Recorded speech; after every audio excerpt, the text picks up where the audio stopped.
Hi, I'm Germana, and I'm doing my placement at Child Protection, which works under the Department of Health and Human Services, which works under the Victorian State Government. The aim of the organisation is to make sure that children and young people receive services to deal with the effects of abuse and neglect that affect their well-being and development. And the organisation's values are client focus, professional integrity and respect, quality, collaborative relationships, and responsibility. So the primary clients of child protection is the children and the young people who are vulnerable, at risk, abused or neglected. and so child protection would intervene until they do reach 18 years old. And this is the case even if they're in placements or kinship placements, or if they're in resi care, where carers could actually say that they've reached 18 years old and they sort of work a plan with them to move out. But this plan has already started when they were 16 years old, while giving them those who are in residential care. They have future planning for them. So the main clients of this organisation are the children and young people.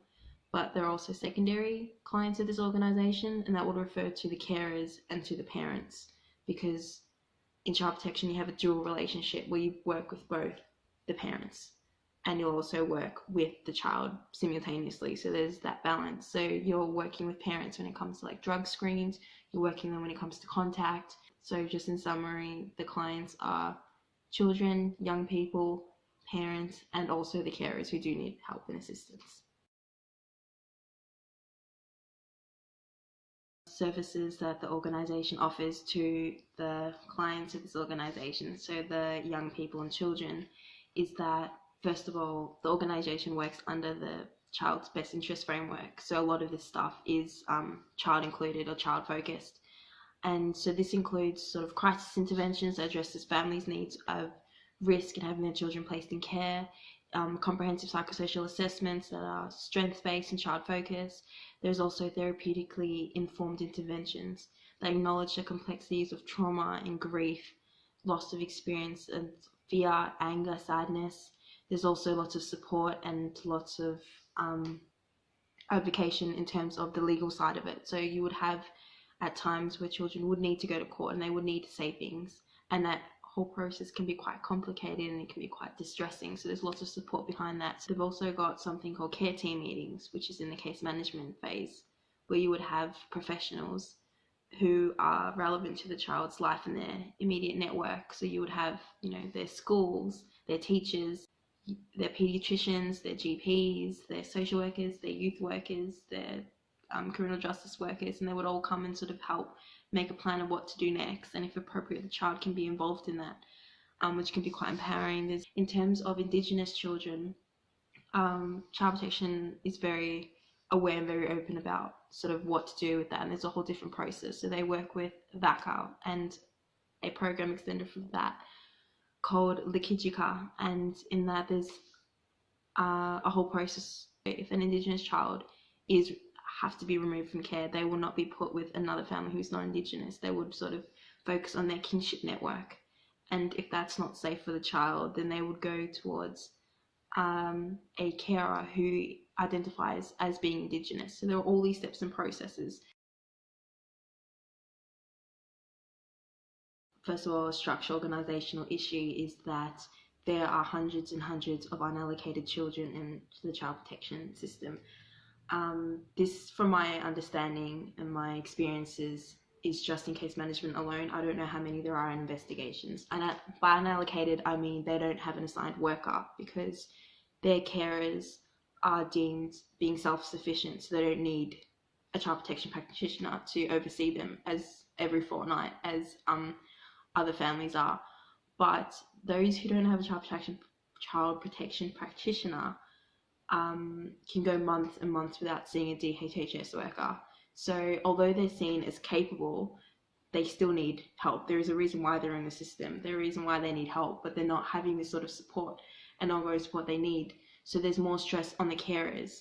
And if there's more stress on the carers, this gets filtered down to the children and the quality of care that they are, because they don't have, I guess, a helper or a carer or practitioner to help them along the way. Another organisational issue or structural issue is that the way that it operates in terms of care and kinship placements is that when a child is removed from the family home and they are placed in care, foster care, of someone that's not related to them, so that's just called a normal care placement. These carers undergo training, sort of therapeutic training, on how to take care of a child, it's not their own, or how to take care of a child with complex needs, and what to do if a child discloses something. So they've got that training and they've got that sort of knowledge on how to go about this incredible role they're doing. Kinship carers, on the other hand, are carers within the child's network. So this could be their neighbour, it could be their cousins, their aunt, just someone that the child knows. For some reason, they don't receive training. It's kind of like they have to sort of figure it out themselves. And when a child does disclose something traumatic, or they do trust them enough to say something, these carers don't know what to do with that information, and they also feel the burden of it, and they don't know what to sort of do with it, and that can be quite stressful for them, especially if they're taking care of a child who's at risk or a child who's vulnerable. Another issue that was identified was keeping sibling groups together. It can be quite problematic to keep, say, a family of 5 children together, because it's quite difficult for carers to take on that many at once, especially quality of care for these children. But the issue, I guess, is to keeping siblings together, because according to the Task Force and Commission, who did investigations about this, is that they found that a lot of children weren't kept together even though there were siblings. And when siblings are kept together, there's a whole bunch of research that supports that it is a protective factor, and placements are more stable, and they strongly predict successful reunification, sibling bonds and connections, because going through the child protection process, it can be quite traumatic. There's loss of identity, and there's you can feel feelings of trauma and guilt, and having I guess a sibling not only reduces the impact of some of these negative occurrences, but also provides valuable support well into adulthood. Another current individual issue that is impacting on children and young people at this time is when you have children who've actually perpetrated sexual assault against other children, so it's child and child abuse. This does happen, and when it does happen, this eliminates them from carers who have families with children, or young families, which eliminates so many families. It also eliminates them from therapeutic residential care, because you have therapeutic residential care is different from residential care, as in that it addresses those who have gone through complex trauma or grief and sort of helps them and builds them up. But you can't put someone in there who have perpetrated this, because it's kind of a contradiction of what they're working against, and this could actually really, really have benefited them, but you can't mix it. So it's quite difficult to not only find them a placement, but to sort of help them with finding their place in the system when there's a barrier. So another issue that's facing children and young people in the system is their ages. It's quite difficult to find a placement for a child or a young person who's 14 years old or older. In these cases, they usually would be placed in a residential care unit, where you would have other children who are also high risk, or other children who are vulnerable, and when you're placing them all together, it can sometimes be quite problematic in the sense of that, as well as if they're not in resi care, then they could also be in contingency placements. And contingency placements is when they absolutely cannot find a place for you. Contingency placements can be say hotels, for example, where you're funded to be placed in a hotel for a certain amount of time. And as you probably know, a hotel is no place for a child or a young person, especially the quality of care. And they would have a worker to come and check on them every week in terms of foods and stuff and help them shopping. But it's not the kind of, I don't think anyone would want for them to live somewhere by themselves where there's no really protective factors, there's no stability, there's no love in a way. In terms of the issue of child and child sexual abuse, especially in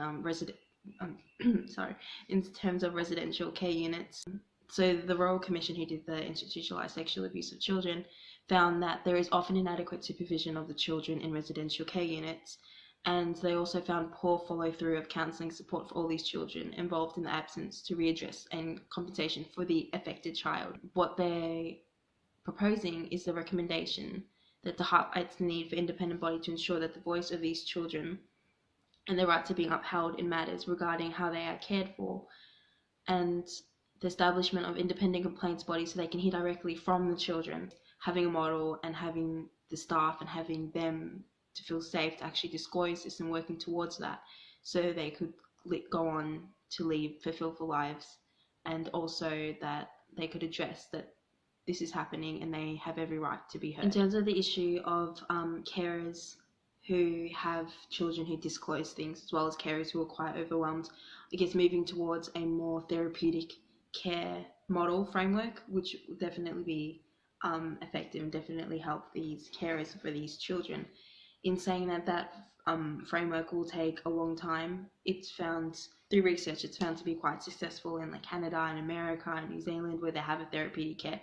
But at the moment, when you do have carers who are quite overwhelmed and quite, they don't know what to do with this information, for them to seek counselling, the government or the department won't pay for it, so a lot of it is out of pocket, and they only do have a set amount allocated to them to take care of this child. It's called carers allowance, and it's not a lot. It's moving towards a therapeutic care network, as well as seeing what care teams can do and what services, you know, without breaking limitations of their role, they can help these carers. That can be quite fundamental for the quality of care of these children. Another way to address this, also in regards to the ages of the child and what I mentioned earlier, contingency placements. They're proposing also more placement support. So even after the child will go into their placement or their care, continuous support, so to help it so it doesn't break down. So when you do have children who are in cares, where it's kingship or not, who are 14 and older, preventing it from breaking down so they don't have to go to residential care. It's so fundamental. So they propose that rigorous risk assessments and reassessments are critical to considerations for placement of children in out-of-home care. Children constantly reviewed, checked up on, meeting the quotas, and make sure that files are always reviewed and up to date. There's significant issues to report them and see what could go wrong, and instead of waiting, like bottling it up for something big to happen and having the child removed from care. It's like preventing. I guess prevention is the key word for it. But I just wanted to make clear that within child protection, there is no specific role of a social worker. In regards to that, I guess they're called child protection practitioners, and they have social work backgrounds. A lot of them that I've met all have social work backgrounds or something similar, instead of specifically just social workers there, just to make that clear. In terms of unallocated children, like I said, there are hundreds and hundreds of unallocated children, but recently, in the first time in 4 years, the organisation is going through, all the branches across Victoria are going through a structure reform. So they're going to bring in more teams. So in Footscray alone, they're going to bring in 2 new investigations teams for 2 different catchment areas and 2 new case management teams.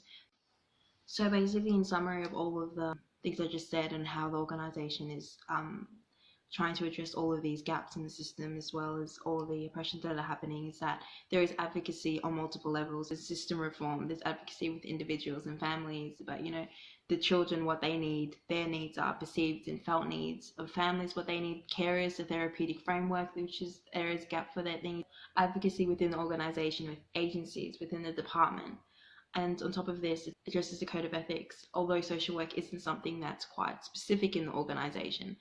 But those have a background of social work. Like I said, it's quite fundamental. All of these gaps and addressing all of these, in terms of the Social Work Code of Ethics 2010, is respect for human dignity and worth. There's commitment to social justice and human rights, client self-determinations, informed consent. All of this is just all addressed with everything that's the organisation is trying to fix. And a lot of these issues that I've identified, there's lots of consequences if they aren't identified, and it can be quite problematic, especially in terms of the Royal Commission's inquiry to sexual abuse and institutionalised care.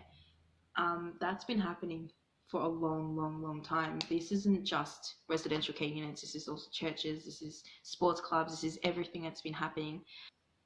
Take 2, at Berry Street, they mentioned this when I did an agency visit there. Like, trauma is not a band-aid approach. It's not like you can fix it overnight. It's a cycle. So when you do have children who do experience this kind of abuse, or whether they're in the system or whether they've fallen through the gaps or not, if that's not addressed, it carries on to adulthood. And not that behaviour is normalised, but it could create a cycle of abuse, cycle of neglect, which keeps all of these children keep coming in and out of the system. And that's just something that keeps happening. So if none of these are addressed or all of these fall through the gaps, then we can't create a future where all children will live free from harm or fear from fear, when we're not even addressing the issues that are right now, which is where advocacy and social work both come into that role. Yeah.